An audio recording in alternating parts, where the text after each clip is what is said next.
Je me sens révolté par le comportement de certains parents, que ce soit mère ou que ce soit père, qui oublient l'importance du rôle de chacun d'eux dans la relation avec leur enfant.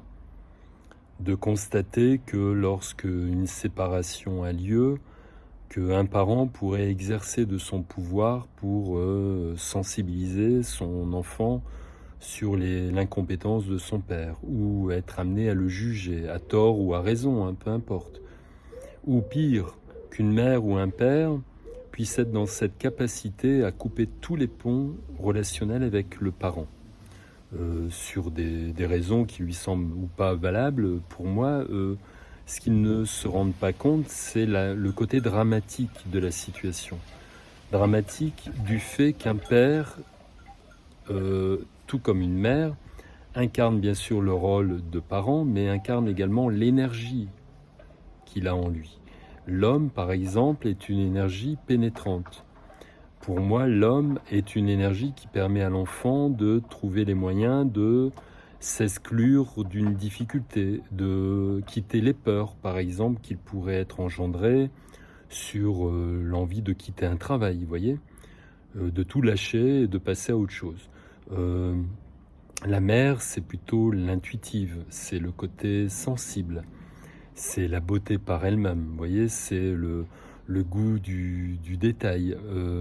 Le père, c'est quelqu'un, qu'on le veuille ou non, qui est beaucoup plus dans le mental, c'est l'organisateur, c'est le rationnel, vous voyez. Sur un plan philosophique, la femme est canal de l'énergie, du savoir. L'homme, le père, est le verbe, c'est celui qui transmet, vous voyez, qui donne l'information.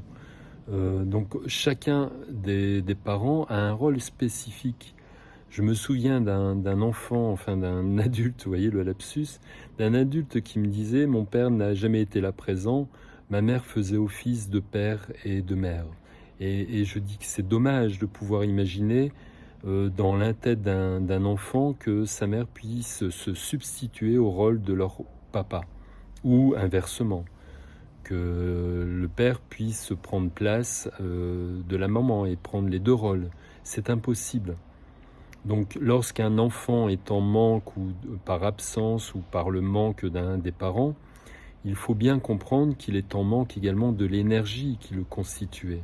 Et de ce fait, si ce manque est existant, ce manque de la présence bien sûr, et également le manque de l'énergie qui le constituait. Donc en général, quand un enfant est en manque de père, on laisse également toute la place à la maman. De ce fait, c'est le féminin qui domine l'enfant. Quand c'est un rôle d'une gamine, c'est pas la même chose qu'un gamin. Donc imaginons un gamin qui se sent pris d'assaut par une mère qui prend toute la place, y compris celle du père. On peut supposer que ce féminin est débordant dans la relation avec l'enfant. Donc on peut y trouver un tas et une multitude d'exemples qui prouvent que le manque d'un parent peut jouer non seulement sur sa présence, mais joue également subtilement sur l'énergie qui manque. Et cette énergie-là est bien sûr prédominante sur la construction psychique d'un enfant dans la vie d'adulte.